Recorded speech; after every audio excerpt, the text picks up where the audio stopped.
Noci pod stanem, Bobříky odvahy nebo První lásky, tak říkám vám to něco takhle dohromady? Jistě. Prázdninové tábory, možná na ně taky rádi vzpomínáte. Jeden takový funguje už desítky let v Radešově na Šumavě. Jezdí do něj především děti z Lysé nad Labem a jejího okolí. V roce 2002 tábor zničila povodeň a jeho další pokračování bylo nejisté. Brzy se ale podařilo všechno opravit. V těchto dnech na stožáru opět vlaje táborová vlajka a ze břehu řeky Otavy se ozývá dětský křik a smích. Já se jmenuji Nikolka Kovalčíková, bydlím v Lysí nad Labem, Litol, a my tady děláme různé hry a šplháme na stěny a malujeme si. Vedle tebe stojí Matěj. Já jsem tady po 12. Kolik ti bylo, když jsi sem přijel poprvé? No, rok mi byl. Můj děda už není, ale byl hlavní vedoucí, tak jsem vlastně jezdím od malička. A kdo je tady úplně poprvé? Já. Jakub? Už jsem se tady celkem zkamarádil s těma klukama z našeho oddílu a s holkama. Jo. Ty jsi tu našel i nevěstu.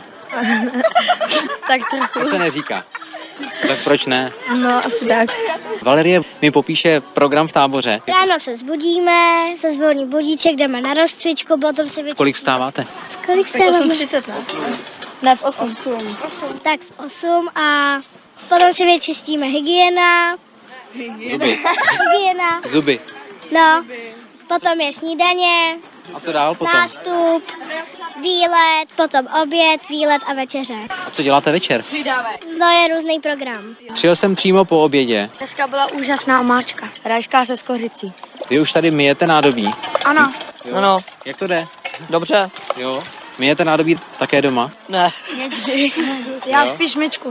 Tady nemáte myčku, tady musíte sami v lavoru mít ešusy. Jo, vždycky je to maskný. No. A nejde to. Ne, někdy jo. Holkám to jde asi trochu lépe, nebo? Co? Dneska nám chybí Jar.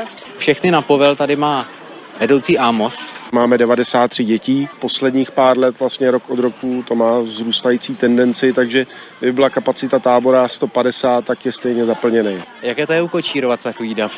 No, tak je to o tom vytvořit si prostě partu lidí, kteří s těma dětskama jsou schopní pracovat a pracují rádi. Kolik vás tady je vedoucích? Máme 8 oddílů plus minus po 12 dětech a ke každému oddílu jeden vedoucí a má k ruce praktikanta jako asistenta. Holky, zlobíte vedoucí, nebo ne? Trochu. Moc ne. Trochu jo. Já nejvíc. Ty zlobíš? Děláme tu dřepy a kliky. Když zlobíte? No. Aha. Já jsem dělala jednou 50. A nebo když řekneš prostě slovo. Když hrozně zlobím. Za sprosté slovo musíte... Dělat kliky nebo dřepy.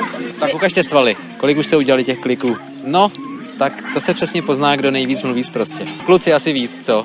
Nebo... No, občas jenom. Ukaž ty svaly. Jak je to tady, děti? Dobrý. Naprosto úžasný. Z Radešova na Šumavě Lukáš Milota, Český rozhlas.